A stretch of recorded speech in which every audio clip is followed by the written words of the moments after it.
Hey everybody, welcome back to Colony Drop, your favorite Gundam podcast. My name is Isaac. And my name is Brian, and this is a podcast where we talk about anything and everything related to the Mobile Suit Gundam franchise, from the anime to the music to the movies to the models to the clothes to the food to the lore. Isaac, you name it, we do it all here. That's right, Brian. We even talk about Japanese manga side stories set in the universal century. Don't we, Brian? That's true. We've read a fair number of them in our time on the air, so to speak. Pun intended. Hey! A fair number? Oh. Low bridge, watch out. It's coming. Zing. So tonight we are going to start our review of a long-awaited manga that we've talked about several times, and that is Char's Deleted Affair.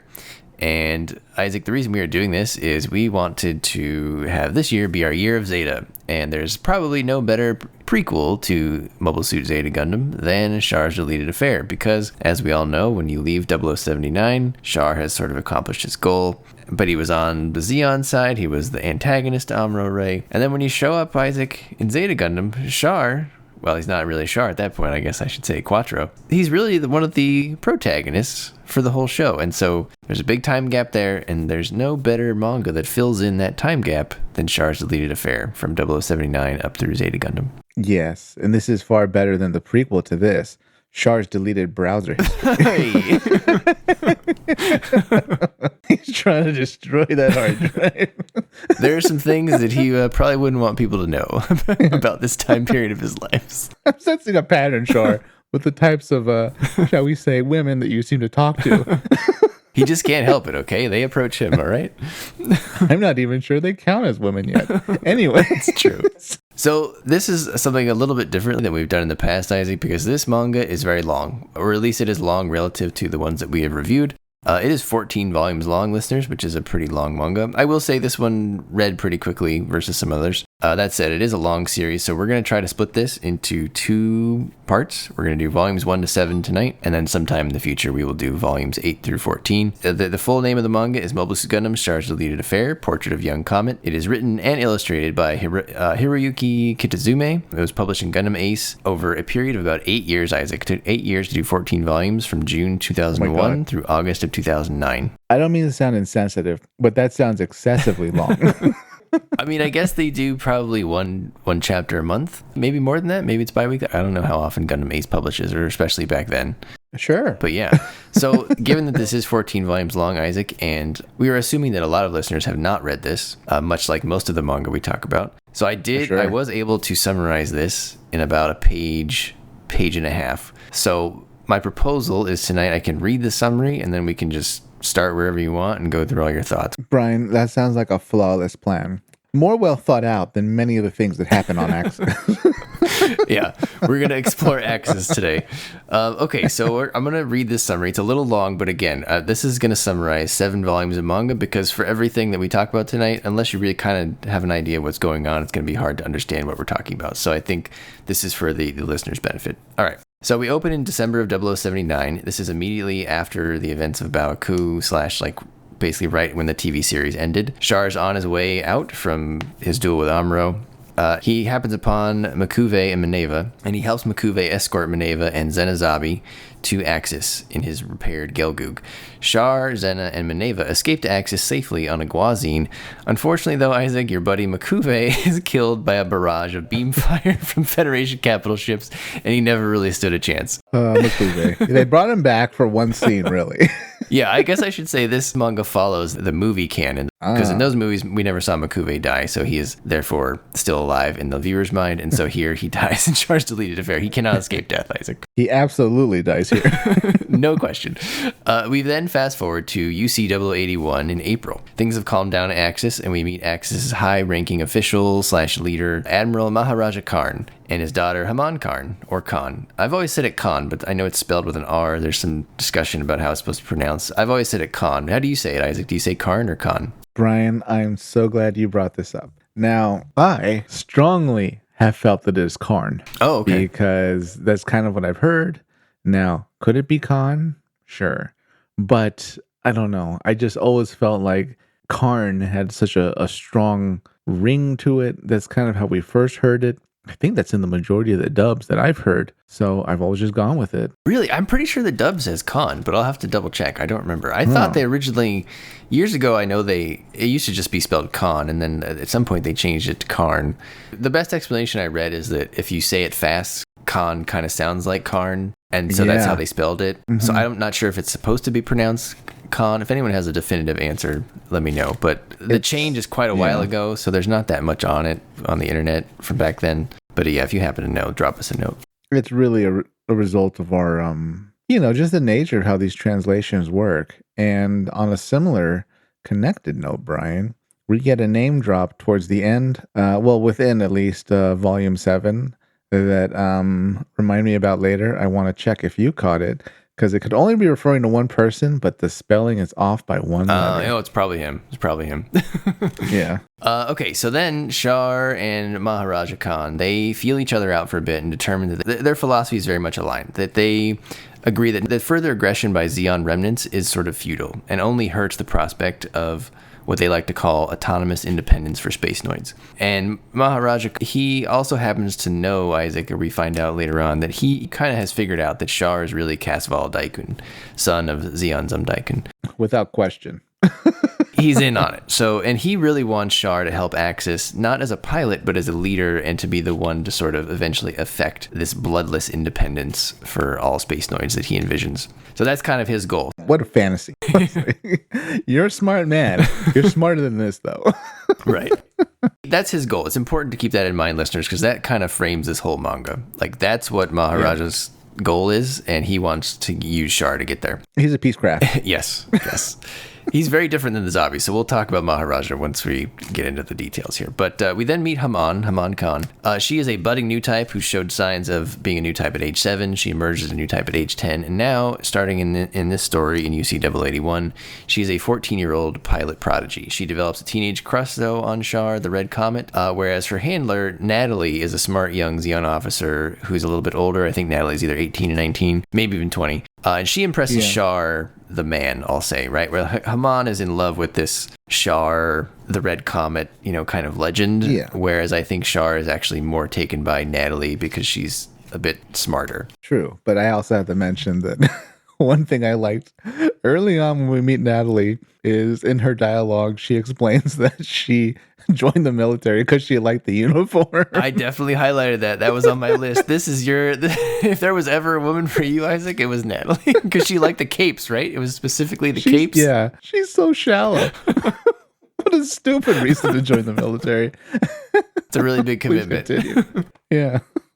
Lala has also been, discussing with Char via her spirit. So both Lala and Natalie have communicated to Char that they believe that unless Char protects Haman, she will eventually be used and have like a mental breakdown, as new types are prone to do in the Universal Century. So that's all hunky-dory. However, there's another faction on Axis, of which Maharaja Karn estimates is about 20 to 30% of the population, that are not led by, but they're sort of spoken for by Colonel Enzo Bernini, that want to restart the war for independence, and they want to support the Zeon remnants back in the Earth sphere. Enzo has a mole in the Earth Federation and has hatched a plot that has Jamatov send a fleet to destroy Axis to prevent the remnants from rallying. And after Zena tragically passes away, Enzo enacts his plan on the day of Minerva's formal coronation ceremony, and he provokes basically this incoming Federation fleet to attack Axis, and they do so in return. However, his plot sort of quickly unwinds, Isaac, because Axis is using, I'll say,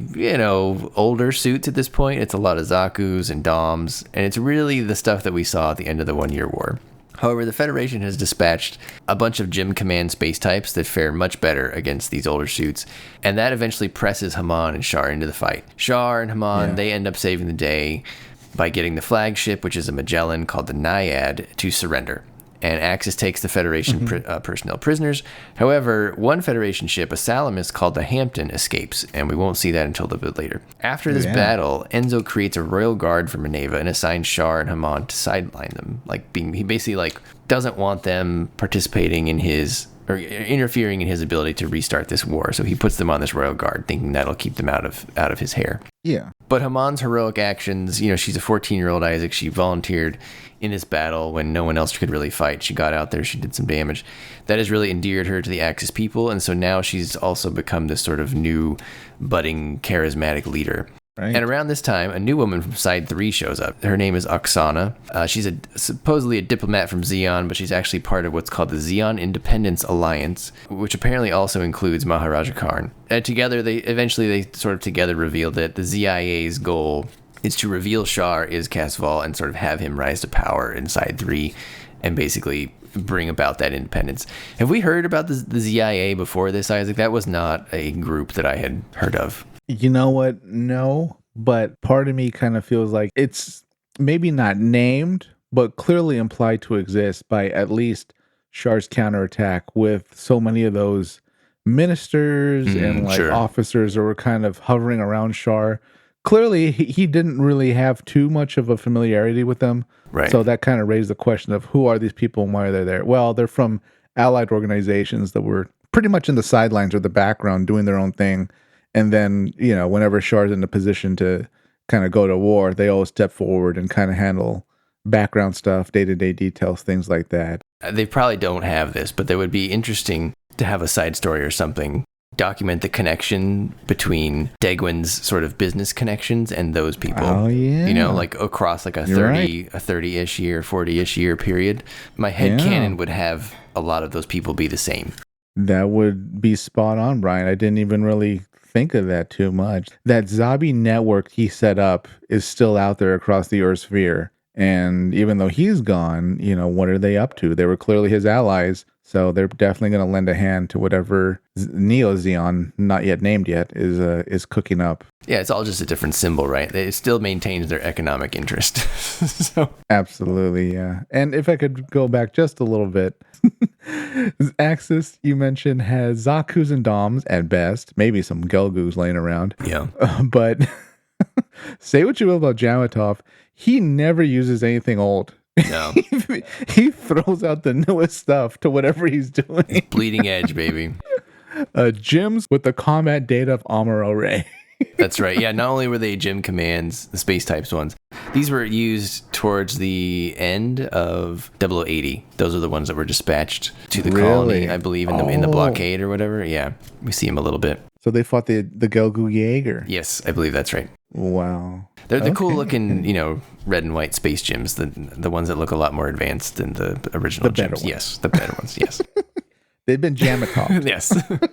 So fast forward to January UC 082. Haman has now turned 15, and she has been deemed the official guardian of Minerva. How ironic. Haman's jealousy. Ironic. However, Haman's growing jealousy over various incidents with Natalie and Char and Oksana and Char grows as she can't help her sort of deepening teenage crush, I guess. And then while Char is out training Rakan's team, this is a guy who shows up again in Double Zeta. Pretty good character. He's here on Axis as well. Yeah. The Fed prisoners escape, though, with inadvertent help from Oksana, and we then get a hacking duel where the Federation hacks into Axis and locks out basically all of the Axis people to the point where Maharaja Karn can't even get out of his room, which was pretty funny. God, it's just the sheer incompetence. This is really how Axis is run. My God. We're being defeated by one hacker. Axis's systems were not patched with the latest Microsoft Windows. He was an elite hacksaw. Very hacksaw. Natalie and the Fed hacker, Eddie, they engage in a hacking duel for control of Axis. The Federation prisoners eventually regain control of their Magellan, the Naiad, and they launch out of Axis by blowing the gate open. With no one else to really combat this, Natalie sends Haman out, but she gets captured by the Federation Mobile Suit team. Yeah. Char then senses Haman is on the battlefield, and so he rushes over him and Rakan's team to join the fray and attempt to rescue Haman. Once Char realizes Haman is on the battlefield, they go to target the Naiad. However, Maharaja Karn has asked Char not to kill them because he doesn't really want Char to get his hands bloodier than they have to be, given that, again, he wants him to become this, space noid leader rather than a pilot. However, Isaac, the only way to win, unfortunately, is to blow up the Naiad's main thruster with a bazooka, which he does. So he kills everybody on board the Naiad. I think it was roughly 50 people. They had it coming. Yeah, that's true. Afterwards, though, interestingly, Char punches Enzo out for basically being inept in front of the Axis crew, which I thought was pretty brazen. Yeah. Afterwards, Haman commits herself to being a mobile suit pilot and to fighting for Axis. And like her own words are basically something to the effect of, the winners of the battle are the ones who influence the future, and that's what would give her a chance to make it better. Enzo then seizes on this rumor that has been created. I wasn't clear if he created the rumor or if it's just a natural occurring rumor, but there's a rumor happening that Haman is going to go to side 3, and Enzo takes advantage of this, and he gets the council to kind of make it happen and push for it. Yeah, he fabricated his faction, oh god, what are they called? They have a quite technical name that Maharaja uses. It's like the war... Oh, okay, yeah, the warmongers. The war continuation faction or something. It's like, maybe we should call them something else, like just the Hawks. There you go. You know? Yeah, that makes more sense. But interestingly, Maharaja Karn and Oksana, and basically the ZIA faction, they want Char at side 3, right? Because they want him to start seizing power. So they actually vote for it. They want him to go, and it's okay with them. So Char, Haman, Natalie, Andy, who's another character in Zeta under a different name, and a crew of about 60, they head to side 3 in a modified Zanzibar called the Ingolstadt on a 160-day journey. We're going to get into timelines here, Isaac, because I want to establish how far Axis is away for the listeners. It's very far, people. Oh, boy. We're going to go straight into the astrophysics, That's right. people. That's Get right. ready. Here we go. I hope you're ready. Like we're going to bring out the charts like we did for Mars Zeon. That's right. Their horrible plan that relies on a very narrow window of time to attack Earth. And a volcano. But before going, Haman asks Char why everyone treats her like a child, and kind of pulls his hand to her chest. So that was a little awkward. That's something that he wants to delete from his history. But then she runs away and cuts her hair into a more hairstyle that we kind of know her from Zeta. Enzo then plants one of his men, Ensign Fabian, basically would you call him a space playboy, Isaac, on the Ingolstadt? He's the Rizzler. That's what he is, Brian. That's a good translation into Officer Gen Z. Rizzler. After 85 days into the journey, it is now December 0082. Enzo leaks remnant combat footage amongst Axis, and he's using that to stir up the war sentiment at Axis while Char and Haman, they're away on the Ingolstadt. They say when they're interviewing him on the news, it might not even be remnant combat footage. Oh, right. It might be footage from the war. That's what I was thinking. I was thinking he just took any random combat footage and was like, yeah, this is happening right now. Believe me. Because what are they going to do? You can't get your information from anywhere else out there. Yeah, it's almost, God, this show had so much similarities to our real life, Brian. Oh, yes, I wrote that down too. Oh my God, the truth is gone. Right. And a third of the population is wholly in support of a corrupt, misaligned path forward. And yeah, man, that footage, it doesn't even matter if it's true or not. Right. That's how bad the loss of truth has become in Axis. The longer history goes, the more it rhymes, Isaac. Oh, there's the history rhymes with Gundam. Because you're going to watch history and you're going to say, damn. Yep, there it is. It's also bad, though, because this came out first, and so you're like, man, I've already seen this happen in Gundam. Gundam warned me about this. Like, wow, I guess humans don't really change. It's the same problem over and over. Just like Tomino-san warned us about. You could say it's an endless waltz, Isaac. Zing. Hey. That was for you, Wing fans, if you somehow made it this far into this podcast. Wing fans, go away. The Ingolstadt then runs into the Hampton from earlier, that Salamis that got away on its journey, and they collide, Isaac, which, man, that sucks, which causes the loss of a booster and a crack in the fuel pipe, which throws the Ingolstadt off course, and they're about to head into Federation training territory. Yikes. And that's not good. No. Fast forward a little bit, we've now hit January of 0083, Isaac. That's a big year for you, one of your favorite years. Isaac just got so excited. Cue the Mio. Haman turned 16. The ideals of Zeon. Fabian, space rizzler. He's wooing her a bit with his bouquet of flowers. This isn't like a regular bouquet of flowers. It was the size of like a desk.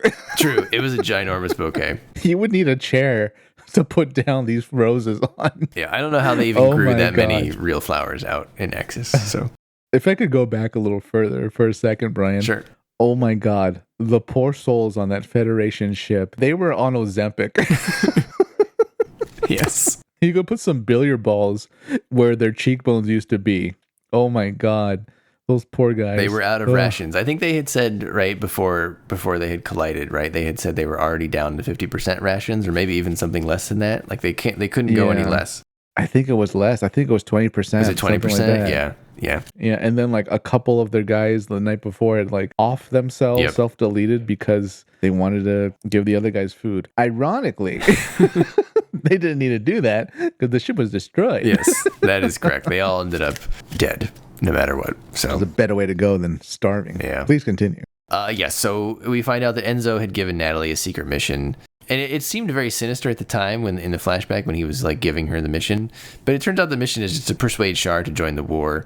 And he wants her to use her feminine wiles if necessary, which basically means just like seduce this man and make him come into the war. Which I'm not sure. Enzo's not the best plan maker, Isaac. So I would file this under No, he's not. one of his like worst plans. And then we find out that at Axis, the council votes to send reinforcements to the Zeon remnants, including, quote, that reinforced mobile armor, which must be nothing else besides the Noisiel, Isaac. It must be. I mean, if you look at the Zero VR, it looks a lot like the Noisiel. That is correct. So they improved upon it. Yes. So after the vote in February of 0083, Axis dispatches 20 ships to the Earth sphere, one of which most certainly is holding the Noisiel, which tracks pretty well with the 0083 timeline. My understanding, I could not find a great source for this, but I believe that 0083, the TV series / the OVA series, takes place like the end of October through December of 0083. So given the travel time, that makes sense if the Axis fleet is leaving in February of 0083. Boy, say what you will about the Universal Century, Brian, but these hard dates allow people to have windows to tell a side story so long as you line things up. That's right. Just so long as you do your astrophysics and you make the space travel work. Yeah. Within reason. Right. Oh, man. So as the Ingolstadt is about 90% or so into its journey back to Side 3, it drops to cruising speed. It is 7 days away from a relay station when Char senses enemies on the battlefield, and he senses 2 capital ships and many mobile suits with no way to go around them. Char, Andy, and Fabian go out, intending to destroy the mobile suits, while Natalie shoots down the ships with their Zanzibar. As Char's team approaches, we are left to wonder if they will fire at the end of Volume 7. So that is where we leave off. That is the first half of Char's deleted affair. So we don't know what's going to happen next, Isaac. I'm not sure if they're going to fire, but we're going to find out. Well, we definitely know Natalie will fail in her mission because she's too old. Oh, hey, zing. Zing. Enzo should have done his research. Oh. And, shall we say, chosen someone of a different age. Oh, man. Oh, poor Char. Know your target. Know your customer. That's true. He had him on sitting right there. So Yeah, but there's no reason you should assign this to somebody else. Oh, man. Okay, so the first thing I want to talk about, Isaac, now we can just go into our discussion points, I assume. All right. The first thing that struck me on this was I liked how in the very beginning of Volume 1, Char is having this discussion with Lala about what to do with his life now. That his life simply has no more meaning. And I kind of like that because if you think about it, he was like solely focused on this one goal of killing the zombies. And he probably didn't think much beyond that. And that's mostly a suicide mission, right? Like, Yeah. he probably didn't think he was really going to get away with all that and still be alive. I can't believe he pulled it off. Right. And I don't think he can either. And that's the core of this story to me so far. How did Char get to Quattro? And I think this is a very logical place for him to be based on what happened at the end of 0079. True. He's a bit rudderless. Right. He's lost at sea. Got no sail. In his defense, though, as great of a plan as he thought maybe being at a Bawaku would be for the final battle, there's no way I'm sure he thought that in the space of a few hours, if not less, possibly even within 1 hour, Caecilia would kill Sure. Girin. Girin would previously have killed Dagwin. Right. And then he would be close enough to be able to kill Caecilia. Absolutely. The serendipity of it all, Brian, it's just beyond coincidental. The providence almost. Do you think when he was pulling out his little to-do list and checking things off that day, he was just so happy that he was checking so many things off in like a 24-hour period? He probably was like having a hard time not smiling and laughing in like the last hour of Bawaku, right? Yeah, just grinning ear to ear. Yeah, exactly. Ear to ear. Dagwin's gone? Oh my God, that's great. Well, I still got to fight that white mobile suit. What do you mean Caecilia killed Girin? Speaking of the white mobile suit, there was that point. So Char, when he helps escort Minerva, he goes out and he sinks a Salamis and he destroys 12 gems with his Gelgoog. Of course. He says he all the Federation pilots, they really catch a stray insult. Did you catch that? Where he's like, man, I can feel the battlefield so easily without Amro's presence here. It's like if you're really good at a video game and you're playing a bunch of people who suck, and like the person that you normally train against isn't there, you're just like, what am I even doing here without without my rival, right? These normies. Yeah. No, they're casuals. That's what they are. Yeah. It's like a man playing with John. He's just stomping all over. He didn't even really get a sweat going. So it's like when the PE teacher decides to join like part of the basketball game. Exactly. Just dunking on the kid like a full 3 feet taller than the kid. Yeah, not a high school PE class, like a grade school one. Grade school or something. How appropriate for this manga. Oh, zing. Woo. There you go. Watch out. Watch out. Okay, so the one thing... Catch a char. So, Isaac, the first thing they do is travel to Axis. That is a big journey. Axis, ladies and gentlemen, is between Mars and Jupiter. It is part of the asteroid belt. Wow. And we're told that it was Axis itself is an asteroid, a converted asteroid. It was built as a medium to transport helium from Jupiter. So it's involved in the Jupiter helium trade. One thing that, we've discussed a lot is that we are bad at understanding distances of this magnitude. So Isaac, to the moon, it's an average of about 240,000 miles away. To Mars, the distance between Earth and Mars depends on the location of the planets because they're both orbiting the sun. So it can vary. Of course. But on average, so remember, to the moon from Earth, it's 240,000 miles. To Mars, it's 140 million miles. Oh my God. Okay, so and the minimum it could be as close to as 34 million miles or maximum over 250 million miles. But on average, 140 million. To the moon, 240,000. To the asteroid belt, which is after Mars, it's between 180 to 330 million kilometers, or about I'll take out the kilometers. We use freedom units here on this podcast. That's right. It is 112 million to 205 million miles away, depending on planetary alignment and stuff. And then to give you a sense of the asteroid belt itself, a unit used in astronomy is called an astronomical unit, 1 AU. A 1 AU is the distance from Earth to the sun. The belt itself is about 1 astronomical unit wide. That's huge. Wow. That's how big the asteroid belt is. And then to Jupiter, the distance from Earth, again, varies significantly because of locations of the planets. But at its closest, 365 million miles away, and then 601 million miles at its farthest. So when we think of Crossbone Gundam, that's what's happening in Jupiter, even further away. But that is so far, Isaac. That is so far. Because the world was just transfixed on this Artemis mission, right, to the moon. Sure. Going to the moon is 0.2% of the way going to Mars. Wow. An Axis is after Mars somewhere. Well, that makes it easier to understand, but at the same time, I feel like it's still quite difficult to grasp how vast beyond human understanding these distances are. My God in heaven, Brian, why did that Federation fleet ship, the Salamis, that went rogue, think that they could survive? That's insane. I mean, I think they were just trying to get away, right? Because they had no other option. If they were going to stay and fight, they have to assume they were going to lose. I don't know what their mobile suits complement was that they escaped with, but it can't have been many. At that point, they had already surrendered. Remember, the flagship was like nose to nose with the Zero DR. Yeah. And they surrendered. Then that one ship, that one Salamis broke off. But you think at a certain point, like weeks into low rations with no hope of, rescue, you think there would have been essentially a mutiny on the ship and people retake control that want to live and say, we're going back to Axis. Right. We'll surrender. I mean, they seemed pretty dedicated if they were, unaliving themselves to free up rations. True. I mean, they were really committed. Yeah. I don't know what Jamatov put in their food, but they were very committed to the cause. That's true. Yeah. These are Jamatov's boys. Wow. Isaac, let's talk a little bit about Maharaja Karn and Char's philosophy that the Zeon remnants' actions are meaningless. Wow. That really flies in the face of your buddy Delaz here, but oh yeah, he's in a tough spot, Maharaja here. Sure. I think his approach is pretty rational. What's your assessment of him? He's a pretty cool-headed individual. Absolutely.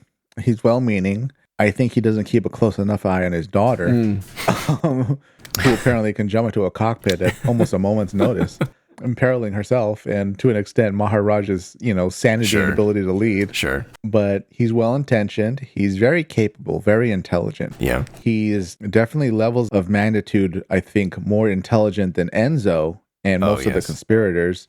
His problem, though, is in a way he kind of forgive the pun. I'm not trying to be offensive or anything like that. He kind of handicaps himself in a way. Sure. He fights with one arm behind his back. He's almost too focused on decorum. Yeah. Kind of like a certain political party in our country, too focused on decorum and procedure. And well, we can't really ruffle the feathers of our enemies because that's not where we're not going to go low.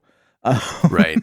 Yes. And when Maharaja really needs to do is realize there's a disease inside Axis, and it believes in the stupid idea of going to war at this point where there's almost nothing left of Zeon's military. No way we could possibly win a war, and it's really a fool's errand to try to fight this meaningless conflict. So for that reason, I think Maharaja is misguided despite all his great qualities, despite what a great leader he is, how incredible it is that he's managed to keep Axis running this long, the hand he must have played in getting it set up, having all these things set up and prepared under his leadership, his effective administration, and yet tolerating within his own ranks a huge problem that led to people unnecessarily dying, leading to the potential death of his daughter, problems all over Axis now spreading, and now this current conspiracy potential problem happening on the Zanzibar that's carrying it out Haman and some other important characters, Char, all the way to Side 3. It's a case of sometimes I just want to yell at Maharaja, like, what are you doing? Are you nuts? God. That sentiment becomes truer as you read further on, right? Because I think you're right. He takes what I would call the philosophically correct high road pretty much the whole time. But that sometimes practically is not the right approach in the real world, right? Because like you said, he has this sort of opposing side that's really a cancer on his cause. Sure. It's going to undo him. And you can kind of feel that starting in like volume 7 once Enzo starts stoking the flames of the war and they vote to send the remnants. At that point I was like you. I was like, I get what you're trying to do here, but you're taking it too far to where you're playing dumb now at this point. You're letting them walk all over you, and you have no offense at this point because he sent Char away, he sent Haman away.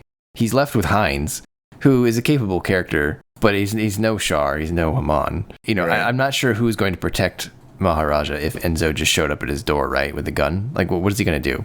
Nobody would. Because at this point, it sounds like Axis is split into equal thirds, right? We have Maharaja's kind of moderate faction. We have the pro-war faction, which they explicitly said is about 30%, give or take. And then they talked about independence afterwards, which are the final third faction, like the lower level officers that Enzo wisely has lunch with at least once to sway over.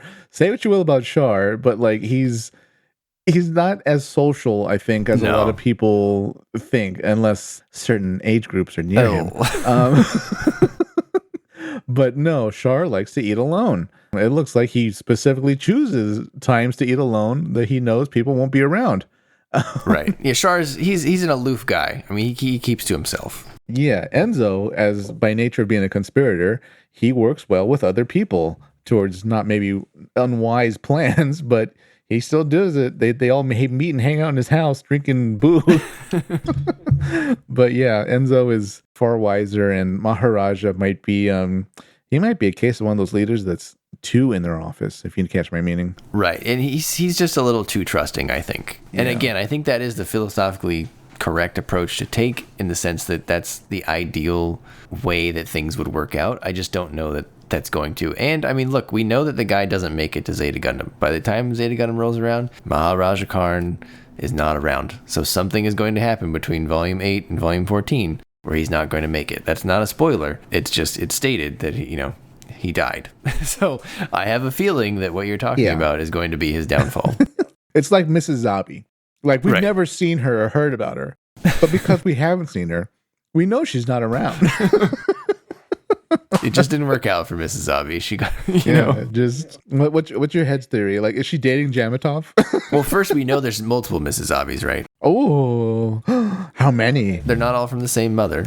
Oh, wow, Dagwin gets around, huh? Okay, how many Mrs. Zabis are there? If I remember, 3? There were at least 2. There's possibly 3. I can't remember now. I have to go check. I'd have to go check the wiki again. But that's a whole other side story waiting to happen. You could have a whole separate set of Zeon people somehow, claiming that they're from that half of the family. There you go. Gundam genealogy. Gundam gene breakers. There you go. The lowest selling Gundam manga in history. Oh boy. Well, Isaac, you've mentioned the Zero. In this manga, it's called the Zero the R. It was eventually renamed the Zero GR. The translation was clarified. So it is, of course, the official name is the Zero GR now. Originally, we talked about the Zero GR maybe several years back, just looking at it, and you were not a fan because it was not exactly like the Noyazeel. But I mean, now that you've seen it in action, this is what Char takes out in the first two battles here. It's kind of like a proto Noyazeel, basically. It looks like a one-half complete Noyazeel. True. I'm a bit warmer to the design. I think the Noyazeel is a superior design. But this standing alone, I'm not a fan of it in red. I think it looked better in green or another color. But I'll say it's not bad. You know, there were some great angles of it. It's almost a case of the angle of this mobile armor, because of how unique it looks, really determines if you like it in each particular shot we see. It serves its purpose in the sense that it looks unfinished. And that's really what it is. It's a very prototype of what eventually is going to become the Noyazeel. Right. And so for that, I think it's perfect. And I guess I agree. I don't like it in red. It's a lot of red. It's a lot of like one shade of red. Yeah. I mean, in here they say that they built it specifically for Char, so it makes sense that they made it red. I do think it could use a little, you know how his Zaku is not just one color red? Right, yeah. It could use a little of that to kind of break up the redness, I'll say. Mm-hmm. But for that purpose, I think it's good. I like that he eventually moves on to another Gelgoog, which we'll talk about in a bit. Mm-hmm. So I think it was cool that he didn't have to use that the whole time. But it served its purpose, and I like the design. It's not my favorite or anything, but I think it's perfectly suited for what it does. Yeah, it might be the only time we see Char in a mobile armor, to my knowledge. Yeah, and he constantly complains about it because he doesn't like it's not maneuverable enough, and which I think is on brand for Char. I like that. Right, yeah. It's still so bizarre that like this late in the war, I mean, well, the war's over, and of course there's still a group of Zeons that are like, we need a mobile armor.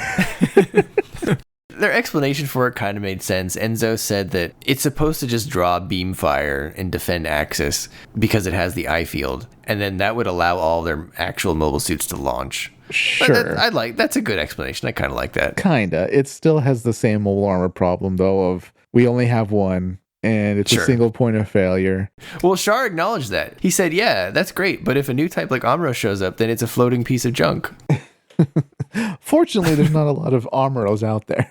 So do you think he keeps reporting the deaths of the explosions of the mobile armors, and he's like, see, I'm reporting another mobile armor killed by Amuro Ray. Will you guys please stop making these? I don't understand why we are, like he keeps sending that feedback and they just won't get it. I'm sure word gets to him, but there were also some mobile armors, I assume, that were successful in other parts of the war. Yeah. So I assume every time he did make a comment, maybe somebody could pipe up and say, well, in the Pacific, blah, blah, blah, the big Bloblo was able to sink two fleets. Or, it was like, whatever. The Bloblo should be the joke version of a Zeon mobile armor. It looks like a magic carp. Oh, man.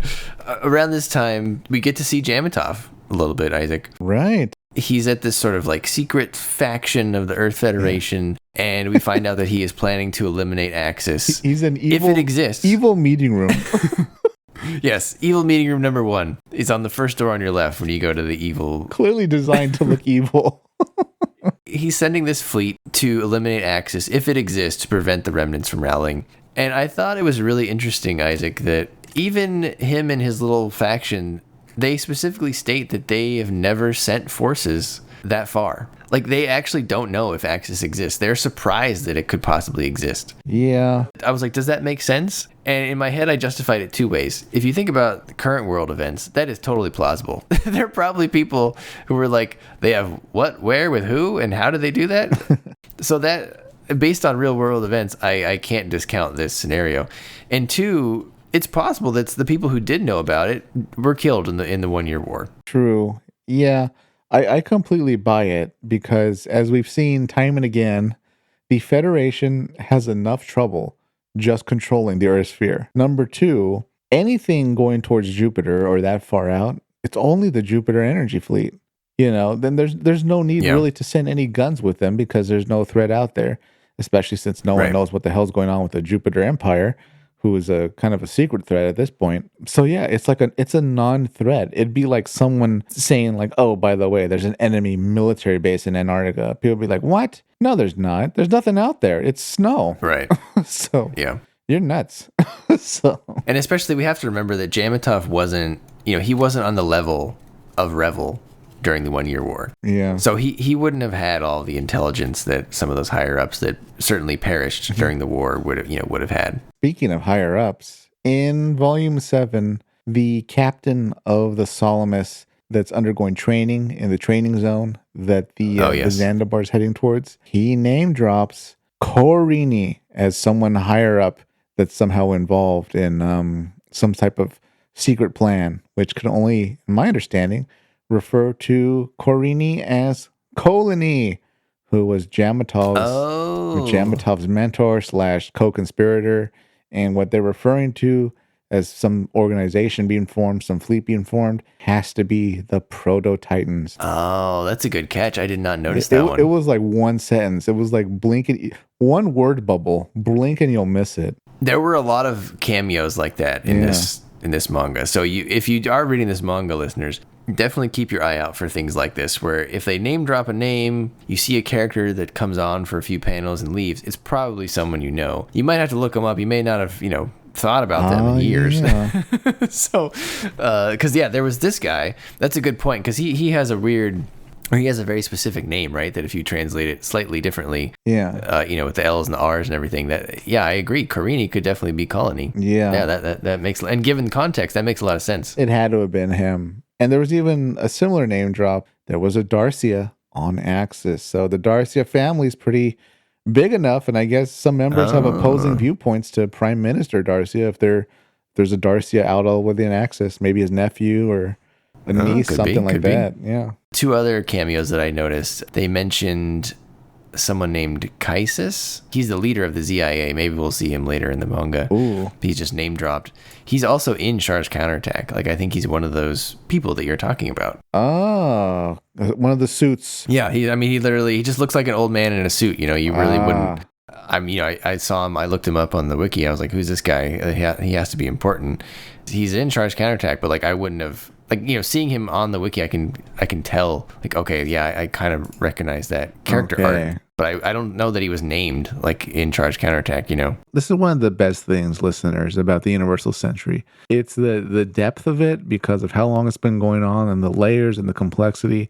There's just so much intrigue kind of always happening at the same time. And you catch things briefly mentioned or mentioned in passing that relate to other pieces of manga and shows and movies. It's just great. It's so rich. Yeah, and there was another one too that was just as quick. It was I forget the guy's name now. I had it written down. It was Bajeena, started with an M, but they name dropped the guy who had a hand in the cloning of Pull the Peru. Oh, whoa. In Double Zeta. Whoa. Yeah, so it's like I believe he's on Axis right now. Like they said like it was in one of those meetings with Enzo and his buddies. Like he had requested more funds for cloning. Oh. Cameo, another cameo was a Meshimar, right? Oh yes, yep. And Char soon was also there in another bit. So you're getting a lot of Double Zeta cameos in here. It's the Axis who's who. Everyone you see everyone in the first version of Neo Zeon is already here. Yes. Okay, so we talked about the Zero GR. You don't hate it. What about something that you might like a lot more, which is Haman's personal suit, the Schnee Weiss, which translates to Snow White. This is basically a converted Dom. It's painted all white, but it has this sort of giant Psychomu control unit on the back. What did you think? You know what? I kind of liked it better without the giant Psychomu unit. Sure. Like that thing, and they do explain away, like, oh, by the way, this is, the big backpack we need because the Psychomu's in there and the housing of the bits. So it's a lot and it has to be carried on the back. And you're not supposed to be in the front lines. You're supposed to be hanging back and just staying the bits forward. But to me, it always felt a little, I don't know. I thought it was too much. A little heavy back end. No pun intended. But the color schemes are great. We're kind of proto Quinn Mantha, right? Yeah, or proto Cubile. Oh, sorry, Cubile. Sorry, that's what I meant. Proto that with the color schemes. Although I assume she can't get that much pink and purple. It's mostly white, actually. Yeah, the Kublaze is pretty much white as well. Yeah. But it looked great. I thought, overall, kind of sad to see it go, but it had to go. Yeah, it's not doing well the last time we saw it. So it could not be a model though, because it would be too back heavy. You can't stand it up. You could buy it in two pieces. You could buy the suit, and then you could buy another $50 attachment that is just the backpack. A clear plastic tripod. The back piece would just be like two large pieces of plastic. It's like a clamshell. Did you wish it had purple accents on it, or you were good with the white? I was good with the white. It was very her. Although part of me kind of wondered, well, she's spoiled. she's the princess of Axis, even though Minerva's there. Minerva's a baby, so she can't really be the princess. But Haman is very much the Joan of Arc. Yeah. So even though this was kind of a training thing, I kind of feel like maybe Maharaja had a hand into this or he didn't. It looks like some effort was made already to possibly make her the Joan of Arc for Zeon at this point. Yeah, I mean, it has to be in the back of his mind, right? I mean, he's a smart guy. But at the same time, like, you can't really panic too much about your daughter going into combat if you built her a custom suit with a custom paint scheme, which, need I remind you and the listeners, that's only if you're an ace. Like, you can't really jump the line and say, oh, I'm going to paint my suit whatever I want. It's like, well, all right, the daddy's little girl gets what she wants while the rest of us kind of, have to wait, which is something I think, Lieutenant Monica points out in the hangar base. She's like, what do you mean you wasted time on the experimental unit? Why don't you work on my Gelgoog? Yeah, she could have used her Gelgoog too in the end. Yeah, poor Monica. I feel bad for her. Yeah, that was a bit sad. Yeah. They killed her in a very creative fashion, though. The guy stabbing his own reactor. I mean, that's pretty good. She came back more intact than a lot of people do when another mobile suit blows up near it. I mean, so far, though, the Zero GR and the Schneeweiss, I like them in the sense that they are experimental units, which fits what's going on at Axis. They don't have that many resources, but when they do build things, they're really good. But just like their mass army is just mainly the old one-year war suits. Like you said, they had some Gelgoos that they sent out at the end. But overall, their main forces are Zaku's, Doms, and some Gelgoos. But they've got the Zero GR, they've got the Schneeweiss. Ensign Space Rizzler, he has a Comfer, Isaac, which is cool. We don't see Comfers in space, let alone often at all. Absolutely, yeah. I'm surprised he has a Comfer. I don't want to kind of clash with canon too much, although this is a much greater amount of time afterwards. The fact that the Comfer existed, fought, and lost, and was an experimental unit meant there maybe should have only been a few limited ones throughout the Earth's sphere. So I'm surprised one made it to Neo Zeon in Axis. Well, they're not Neo Zeon yet, but Axis Zeon. And not only that, they decided to put it into combat. So this is already an older design that didn't really work out. It was experimental. It was defeated on its first mission. It was defeated by a Gundam, and we're fielding it. There's a lot going against it. Right. I only know of the three. Obviously, there's one in 0080. There's one here, and I believe there might be one in the game, like the Noisy Fairy Squadron, whatever it's called, Code Fairy or something like that. I could be wrong on that. Maybe it's somewhere else. Mm-hmm. But there's not many. There's definitely less than 5 in the canon, which I feel like is an okay number. It's definitely better than the Gundam, the climbing number of Gundam Brian's. The oh man, we need a name for that, Brian. Like the oh god, what would it be called? I can't even think. Oh yeah, what would it be called? Like a trope, or the Gundam paradox or something like that. Something like that. It's just the longer the Universal Century goes on, the more Gundams are revealed to have fought in the 1 year war. Right. Yeah. The sliding scale of increasing Gundams or something. Yeah, we can come up with a good one. Listeners, send in your suggestions for what that should be named. Yeah, we'll work on that. We went from 1 Gundam to like 5. Now we're at a dozen. Now we're at like 5 dozen. Soon we'll be in hundreds and thousands. After that first battle, where Axis takes heavy losses, even though they did capture the Naiad, the Magellan, it's clear that Axis's suits are not doing well against newer Federation suits. No. And again, Zero GR, great. Schneeweiss, great. But the rest of the forces, not so good. Enzo is still adamant that the war must be restarted. I think this is Enzo's biggest flaw, and potentially the story's biggest flaw. I'm waiting for Enzo to tell me how he plans to win the war that he wants to restart. I don't even think he knows. That's a pretty big thing that he needs to know, though. Well, hang on. He did have his little vision the montage vision that we see in the book, in the pages, right? It was like, oh, first we'll declare independence, and then other colonies will declare independence, and then we'll make all the space noise will be, it's like it's such fantasy because not only are some colonies already destroyed, still from the war, trying to rebuild, but some of them had, I guess, large parts of their population joining the military to fight Zeon. It's just it's delusional. Like that's the best thing Maharaja has against these guys.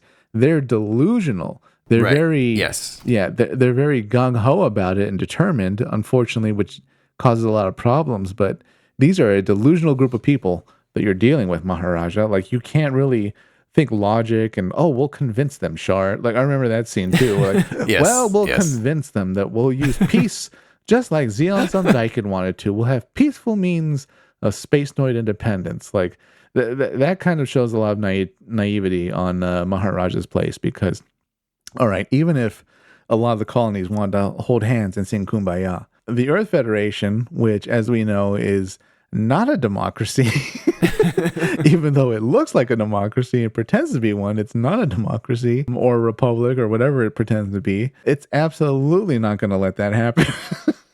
Yeah, and I mean, look, what's to stop the Federation from just sending a batch of gym commands to your front door and saying, "Hey, you know what? We don't like what you're doing, and you need to knock it off." Like, they literally just sent a whole fleet to Axis.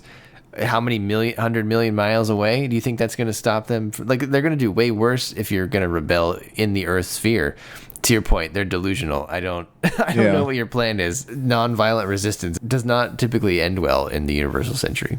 Yeah, not only that, but they clearly stated multiple times, or I think it was Oksana who stated that, the Republic of Zeon, it's really just controlled by the Federation at this point. Oh, yeah, that was my next note. Yeah. Maharaja was asking about some of the higher ups in Zeon, and she said, well, a lot of them are either in custody or they're working for the Republic, but they're under close watch. And she puts it really well. She says Side 3 appears sovereign, but in reality the Federation controls it. And that's always something that we sort of assumed, right? Like, that makes sense. Right. You're defeated in a war. And the reason people are trying to flee Side 3 to somewhere that's more the Zeon they used to know is because it's not really Zeon anymore. It's not independent. There might even be Federation troops in the Republic of Zeon for a bit. And, Republic of Zeon is rubber stamping whatever the Federation on Earth tells them to pass as laws or new ways of doing things. The diehard Zeon civilians and military people who are still around Republic of Zeon, maybe on the moon too, are trying to get to Axis. So I think we can assume, of course, that other colonies throughout the Earth sphere are in similar situations where, sure, you kind of have your local government, but at the end of the day, you're going to do what you're told by the Federation. Whether they keep that close of an eye on you is kind of a different story, since the Federation, we really get the feeling the Federation can't be everywhere at once, and it can't throw all its focus and, troops and efforts at everywhere at the same time. But it absolutely can get its way if it wants to. Oh, yeah, exactly. I mean, to your point, you can do what you want, but when the Federation tax man comes around, you better shape up and pay up. Like, they're still in charge. Right.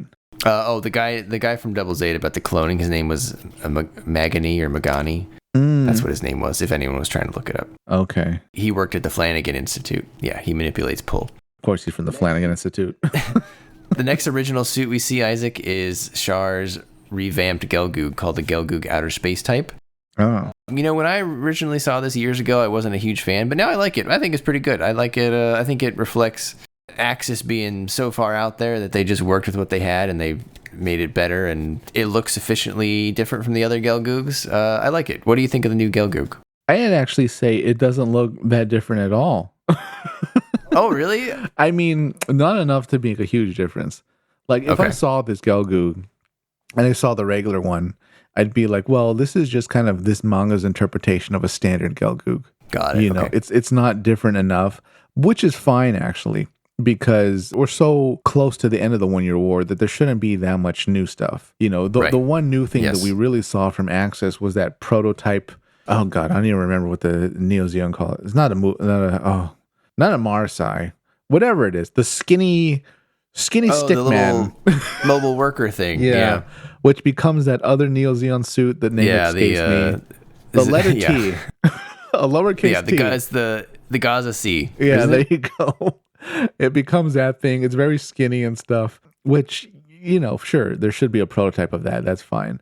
But these Galgoogs and stuff, the Gym Space Command, I actually thought the Gym Space Command looked pretty great in that one shot of it Yeah. in the hangar bay. It But does the look good. Galgoogs themselves, they're nothing new, but I don't think they're terrible or anything like that. I'm pretty happy with the design staying pretty grounded to what we're used to. Haman getting a white dom. It's just a dom. They just painted it white. That's what we have laying around. It was nice seeing the Galgoogs. My favorite part was Char revealing to that one Federation pilot he was in combat with that a Galgoog is never unarmed. Yeah, that was pretty cool. Yeah, which you don't see that enough. And what's great about the design is it looks like gym pilots or Federation pilots in general. It's not in their head to think that there might be guns in the arms, Right. because there's no Yes. Federation suit that has that. So they never go into battle with that line of thinking. Because even Shima used her forearm guns against, I think Right. it was Ko. Or maybe Lieutenant Burning, somebody. I mean, Alex had those Gatling guns on the arm, but that must have been too expensive to deploy on mass-produced suits. So that's why, you know, those Federation cost cutters got them. Her Gatling gun looks like it's far more powerful than what the Galgoogs have on their arms. But yeah, it was great to see that. And yeah, I was very happy with the designs overall. I wasn't turning pages thirsting for a new type of design. Sure. And again, I don't know how you feel, but I think this is a good sign of how to be successful in a Gundam side story introducing new mecha. You have to tread a very careful line, right? Like, what are the requirements? You have to not mess up the timeline too bad, right? You can't introduce like the best Gundam ever in some side story that no one's ever going to read. That sort of screws up the technological development of the timeline. You can't introduce a design that's completely different than anything you've seen before or after it on the timeline. And so it's sometimes safest to introduce small changes to existing things we've already seen that don't really rock the boat so much, but they're interesting enough that it catches your eye on the page. Yeah. But not weird enough that it disrupts the flow of the story. That's perfect, Brian. That's a perfect way to word it. I would even take your line of logic a bit further, or at least borrow it and say, if in the opening pages where we see the Federation fleet, if they send out a Gundam, like Deep Space Gundam or something, I would have been turned against this manga. I would have been like, oh God, another Gundam. Give me a break. No, please. But instead, they just send out gyms. So yeah, good point. Yeah, everything's within the realm of reason. And it's such a well thought out story at this point so far. Yeah, you have to use restraint is probably the best way I could describe it. We need to have logic about why certain suits are here. There shouldn't be too many new things at this essentially refugee asteroid in a way. Yeah. This is a real quick question for the listeners. Ooh. This is a very nerdy gym question. Oh my God. These are gym command space types, but I don't recognize their shield, and I don't see any other gyms using that shield. So if anyone has really read Char's Deleted Affair and knows exactly what shield they're using, please let me know, because it does not look like the standard gym command space type shield to me. So that's just a side note. Brian, this sounds exactly like that question asked at Anime Expo Chibi.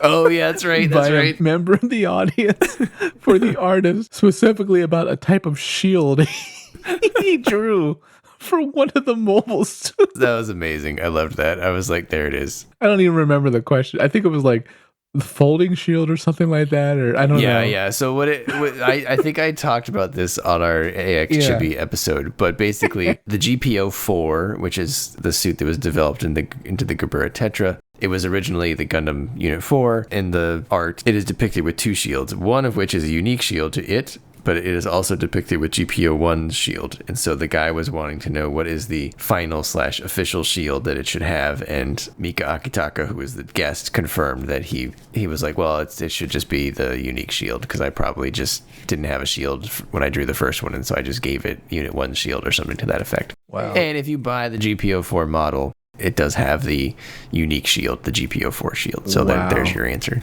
Well, Now, what you left out of that story, Isaac, is that guy was sleeping throughout the whole panel, and then he woke up because he had that question in the chamber, and he was like, "Oh yeah, here's my question." you thought he was asleep, Brian, but he was actually not in deep sleep. He wasn't in REM sleep yet. He was in a very low level phase of sleeping where part of his consciousness was listening, and then he awoke, ready to ask his question. They summoned him when they announced Q&A. So on Char, Isaac, I guess my note for Char overall for this book so far, I guess my point of reading this, again, is as a Zeta prequel, and I'm trying to understand how Char got from 0079 Char to Zeta Char. And so I wasn't sure if I was going to believe whatever I was about to be told in this manga, and if I was going to like it. But so far, I think Char in this story has felt very in character. I believe that this is the same Char from 0079 so far. Absolutely. I think it is a much needed look at his headspace during this time. And the reason why I believe it's the same Char is because he acts almost the same way, where he almost never says what he's thinking, and he almost always keeps his cards close to the chest in his own head. Except when Maharaja said, if Zeon's on Daikin, I believe in peace, like Zeon's on Daikin. Wouldn't you agree, Char? Yeah, Maharaja really came after him with Char that time, looked right? cool for like 1 second. He's like, oh yeah, whoever that guy is, we read about him in school. And Char is actually pretty impressed with Maharaja. He's not impressed by many people. No, but what's good about that is that we still have moral Char. We're not in Char's counterattack territory yet. Because of that, I think Char is closer to the Char that could have been Amuro's friend, which means that alignment of values and morality is there also with Maharaja Karn, who is almost too peaceful. And a Peacecraft in all but name, Brian. A Karn craft. He needs to he needs to realize, there's a problem here. There's a fire in the building, and we have to put it out with water. We can't talk to the fire. We can't convince the fire. We can't ask the fire why it's sad or mad. We have to put it out with water. But that's not who Karn is right now.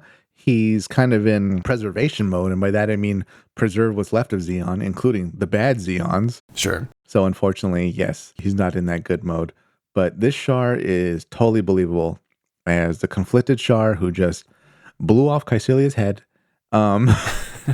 Well, which, by the way, they recount at the beginning of the manga, and they show her head getting blown off in full color. It was terrible. I couldn't stand it. I quickly turned the page. I was like, nope, not tonight. Which by the way, I should say this. So when we started reading this was completely on accident. But if you've listened to this podcast, you know that Char is not Isaac's favorite person Not in at the all. Universal Century Pantheon. Well, what episode are we doing that's around Isaac's birthday this year? Oh my God. Which is reading this manga. Oh my God. So I inadvertently made Isaac read a 14-volume manga about his least favorite Gundam character, and then on the first page it recounts the death of his favorite character, which is Caecilia Zabi, in like painful color illustration. I'd rather rewatch Gundam Wing. I'd rather rewatch 00 at half speed. I thought about it. I was like, oh man, that's just unfortunate. But Ruined my birthday month. Ruined. Oh my God. Isaac, Ensign Space Rizzler, he's really wooing not only Haman, but also Oksana and Natalie sort of also seem to be taken by him a little bit. What is it about this guy that the women like? Is it he has an eye patch, apparently? Is it the long hair? Is it the combination of everything? It's the hair, Brian. He's a bad boy. Yeah. He's a pilot, dashing. He got frozen roses. Clearly, Enzo's plan. Enzo was involved in making sure there was a shipment of frozen roses, which should not at all be on this ship that clearly needs to, have proper stores of food and stuff for its extremely long journey. He might also be kind of the only age-appropriate officer on that ship, I want to say. That could be, yeah. I mean, there were the other guys not courting Haman, but they wanted to put on a good impression, shall we say? So they got her a rose, but they had one rose each, and things were arranged so that he gave her 100 roses in this huge bushel of roses. Yeah, the other ones felt more like the people who in Gundam Seed sort of are fans of or cheer for Lacus. Right, yeah. And it's pretty clear that either his own strategy or whatever Enzo told him to do is talk to Haman more as an equal, a personable person in a more relaxed setting. Whereas every time she's interacting with Char, it's kind of always like in the field or we're in the hangar, and we're kind of talking about that. But he sits across from her and they have a meal and they're talking. So it's a very different approach. It's very smart. It's very Enzo, where we're taking a reasonable approach, as delusional as we are. We're going for the emotion. So that's his angle, and it's working. Okay, so there you go, listeners. Just in order to be a space wizard, you just have to not be delusional. Just have have someone you can contrast yourself with. And let me just say that I'm going to go against my type. Oh my God, am I evolving? Am I going full new type? I'm going cyber new type, Brian, because I just have to say I'm really enjoying Char in this story. You know what? He's likable. He is, and I'm not sure. I wasn't sure what we were going to get out of Char from this story. I legitimately didn't know if he was going to have an affair with Haman, like an underage Haman. Which, to his credit, he has sort of like rebuffed her up to this point, and he's kind of just like uncomfortable with the whole thing, right? Sure, yeah. Other people are too, like those pilots that were in like the hanging weight out room. Remember? Yes. What did one pilot say? He was like, "Oh, I kind of prefer her, sticking around or something like that." And the other pilots were like, "What?" It's like, I didn't mean it like that. I mean, I guess speaking of Haman, I expect to learn the second most about Haman from this story. I mean, she's a major character in Zeta and Double Zeta particularly. And I've always liked her in those stories. What do you think of Haman so far? I mean, I think we are missing the turning point, clearly, because she's still quite nice at this stage. Like, whatever is going to put her on the path of evil has not happened yet. Well, I assume it's going to be heartbreak. But yes, I think that's right. We are seeing her going from kind of naive and not really rubbed in our face, but in a way kind of pampered and poorly managed, I have to say. And by that, I mean, sure. Maharaja, you can't be upset that she's going into battle when at the same time, sometimes you send her into battle. And you're also putting her front and center for like, oh, we're doing the guardian ceremony and she's useful to our propaganda. It's like, well, you can't have your cake and eat it too. So, like, sure, don't be too upset when she's up to her neck in combat. Right. But we are seeing her evolve. This is very much her journey. I feel like we're watching, even though it's called Char's Deleted Affair. In a way, she's kind of the protagonist because she's actually going through the change. We're going to Red Letter Media Phantom of Menace talk in a way, Brian. Right. Who is the main character in Char's Deleted Affair? Is it Char? Well, he's not really going through that much change. He's just kind of an officer and a pilot. Is it Haman? It probably kind of is, because she's actually going through changes in her personality and she has to change her hair. There's a lot of personal growth. It's really her show. Yeah, honestly, I think it's a backdoor Haman story. Yeah. Oh, that sounds bad. I should rephrase that. Oh boy. Oh, Char's all ears now. But you get what I'm saying, right? Like, Char, he's known on both ends of the before and the after. And so you're just filling in the blanks there. But Haman, I think you had more of a blank canvas to start with. Yeah, absolutely. So they could do more with that. So I think by the end of it, we're going to feel like she was the main character. Yeah, we're not even knowing the story, listeners. Oh, I haven't read ahead. This is where I stopped. I assume it's going to be a heartbreak of some kind that hardens her heart and leads towards the Neo-Zeon Haman that we all know. I agree. I think it's going to be heartbreak in two ways. One, she's going to lose Maharaja somehow. Oh, no. And then two, Char is going to rebuff her. Ah, yeah. There's might even be a 3, Brian. She's going to lose the Rizzler. Oh, the Rizzler too. Rizzler. Yeah, well, that's true. Well, she's going to find out that the Rizzler wasn't really interested in. It was false Riz. You know what we call that in baseball, Brian? We call that 3 strikes and you're out. Oh, 3 strikes and your heart's out. Man. You'd know that, Brian, if you watch baseball. Because it's 1, I should be writing down 2, all of Isaac's baseball 3 strikes, references. you're out at the home ball game. I don't know how I walk into it every time we do an episode, listeners. I love baseball. I go there, I eat my big dog, I put on my oversized baseball hat, block the person behind me and say, sorry, guy, you should have picked somewhere else. One of my last notes here was, this is kind of minor, but like, so... Zing, pun intended. Oh, man. So easy. Too easy. This is a very explicit podcast. In Zeta, Char has 2 wingmen, right? He has Appley and I guess he's Roberto. Mm-hmm. But here they go by Andy and Ricardo. but they're the same people, just using different names. Oh. So at the end, right? We're waiting to see if Char, Andy, and Space Rizzler are gonna attack this Federation force. Yeah. So like there are guys, right? And you have Char in the souped up Gelgoog, you have Space Rizzler in the Comfer, and then they just gave Andy a Zaku. Like, okay, we've clearly established up through those 7 volumes. Yeah, they've clearly established that Char, Andy, and apparently Space Rizzler, and like I guess Rakan, and then obviously Ricardo are the best pilots on Axis. Right. Can't you give Andy something better than a Zaku? Yeah, they should be in the advanced Gelgoogs they have now, right? But they're not. Oh yeah, or at least the Rickdom 2. Right. The only headcanon that works for me on this regard is Andy is in the suit he asked for, if not his own suit. So that's okay. Familiarity. Yeah, that's an Ace Zaku that you're looking at. It's probably customized and improved how he wants. Maybe the color's also different. We're just not looking at the color because this manga is black and white. But he's exactly where he wants to be. Okay. So all right, we'll have to go with that because honestly, I feel bad in that lineup where I'm like, boom, Gelgoog, boom, Comfer, Zaku 2, and I'm like, man, like one of these guys has not endeared himself to the mechanics. But that'd be a good question for the listeners. Like, submit your color schemes for Andy Zaku. Yeah. I was also kind of assuming that like Space Rizzler had a different colored Comfer, but I couldn't find confirmation of that. Like I was picturing like a purple one or something, very like ostentatious. Yeah, he would. I mean, technically, I think he is an ace because he killed 4 balls. Although he doesn't think it's that important. I don't think it's that important. But I mean, in his defense, yeah, you did get through a Baoku, so that kind of is something. But at the same time, it's like, well, there's no standard color on a Comfort, to my knowledge, because it was never mass produced.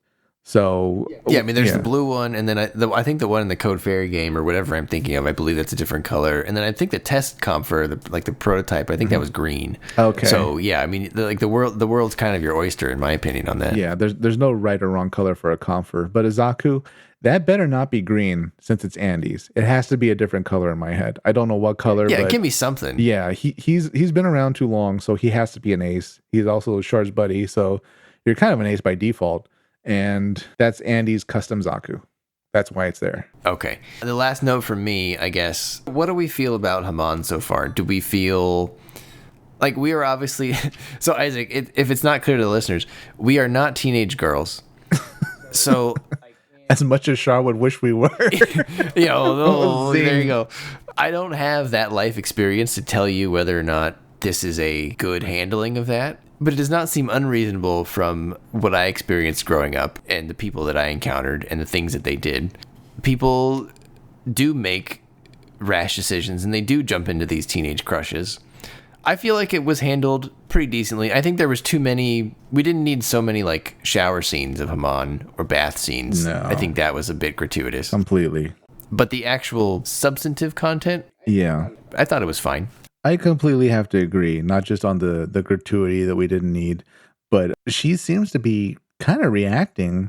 I don't want to use the word realistic, but believable. I believe all these interactions, and it's not over the top melodramatic. I'm glad that they had a lot of restraint in that way when they were making this story. They're not doing, oh, she's a super emotional, like teenage girl, and she's always swooning whenever Char is around, and she's just insane with like love and desire for Char because he's the prince and the knight in shining armor. No. It's such a mix of complex emotions. It's very humanizing, I think, how they've portrayed Haman, how she's, so interested in him in one moment, and then she gets tinges of jealousy because she sees him interacting even in accidental situations like with Natalie falling over. And Natalie tripping and getting caught by Char. And she has emotional feelings about that. And then Oksana's around. And, what's this woman doing around Char? Feelings about that, and then it was all done very well, I thought. Yeah, I like that she kind of doesn't understand her own feelings, which I think is accurate for that time of life. Yeah.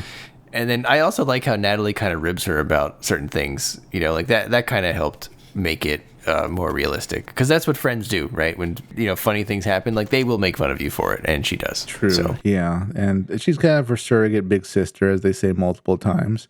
I did not have a Haman scene regarding her interacting with Char and the other characters that I felt was being used to be like over the top comedy that doesn't exist in this series. It's all very believable, and it all makes sense. Speaking of the gratuity, I just want to bring up the fact that, okay, so there was that one scene when she had her like symbolic bath to like cleanse her earth. Would they say her earthliness? Oh yeah, which is ironic because I don't think she's ever been on Earth. No, but I thought that was so interesting because that was really highlighting to me that this the elements of Zeonism, Contolism, or whatever else it was called, Earthism. They're running deep in the quasi religion that's within Zeon's ranks. It's just that was so interesting to me. The thing that I immediately thought of was the Trey's bath scene from Gundam Wing. And I was just thinking to myself, what is it with nobility / aristocracy in their like baths? I mean, they have the time to take a bath. Everybody else working class has to, you hop in the shower and you go on with your day. We don't have time to sit around with rose petals in the water. Very true. Very true. Oh, man. Anything else on your list, Isaac? I'd actually like to say this. This might tip my hat as far as my review, but because of the tidbits, the little nuggets and breadcrumbs we've caught that were callbacks to people previously in the Universal Century, like movies and shows and manga, or coming up in the future, Universal Century shows, manga, anime series, whatever. I believe when we're done with this series, it'll be one that we'll add to our list as one we should definitely go back and enjoy again because of how well done and how well planned it is. Oh, there you go. I think you should just go right into your rating then, Isaac. Okay. I feel like you were ready to give the rating right there. Sure. Wow.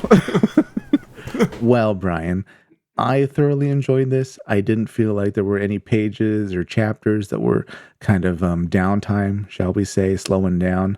I had a really good time with the story. There's an excellent balance of combat.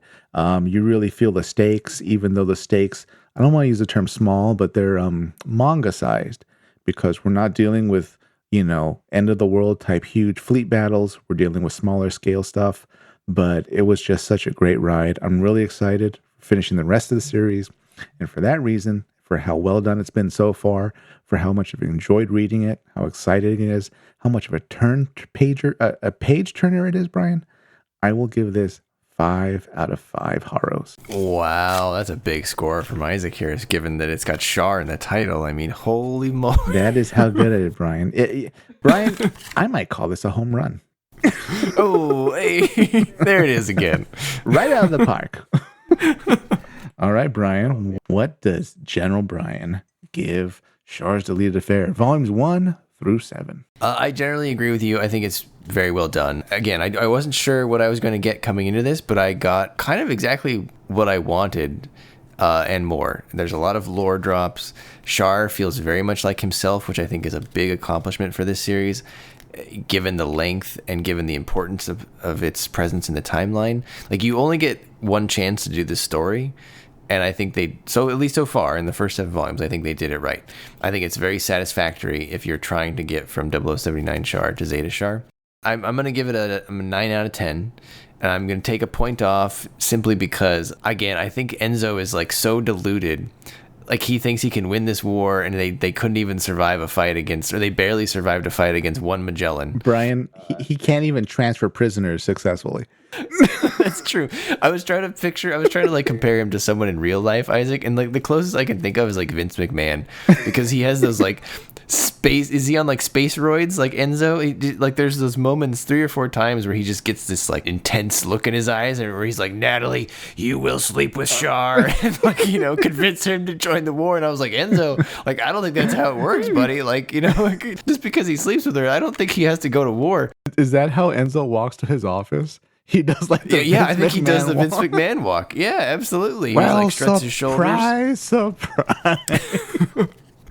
I'm telling you, read his lines in Vince's voice and it'll make sense. You're fired. You're fired, Haman. So other than that, I think it's a great story. I think what Isaac said is right. It reads really quickly. Again, this was 7 volumes, which is a lot. That's a lot of manga. Yeah. There's a few points where it's very heavy on the info dump, but other than that, it moves very swiftly.